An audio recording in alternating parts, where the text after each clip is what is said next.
Hello' বন্ধু বান্ধৱীসকল, আপোনালোকৰ কেনেকুৱা খবৰ? ভালনে? মই বহুত দিনৰ পিছত আৰু নতুন এটা ভিডিঅ' লৈ আহিছোঁ আপোনালোকক দেখুৱাবৰ কাৰণে। চাওকচোন, মই সেইদিনাখনে ফ্লিপকাৰ্টত কাপোৰ এযোৰ অৰ্ডাৰ দিছিলোঁ। মই কিন্তু খুবেই ধুনীয়া দেখিছিলোঁ। এতিয়া চাওঁচোন, ফাইনেলি আজি আহি পাই গ'ল। আপোনালোকেও চাওক কেনেকুৱা লাগিছে, ময়ো চাওঁ।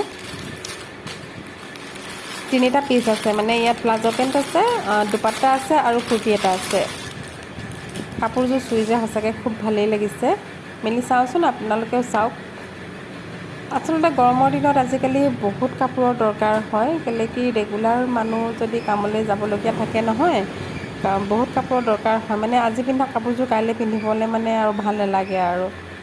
চাওকচোন, এইটো কুৰ্তিটো আৰু এইটো পেণ্টটো কেনেকুৱা লাগিছে কমেণ্ট কৰি জনাবচোন আপোনালোকে। দামো বেছি নহয়, 684, ধৰক 700 আৰু 700ত ভালেই কাপোৰ আহিছে। হাতটো এইটো চাওক, হাতটো ইমান দীঘলো নহয়, ইমান চুটিও নহয়। বহুত দিন পিছত ভিডিঅ' দিলোঁ আপোনালোকলৈ। ভাল লাগিলে যদি লাইক কমেণ্ট শ্বেয়াৰ কৰিব আৰু আপোনালোকে মোৰ চেনেলটো ছাবস্ক্ৰাইব কৰিবচোন।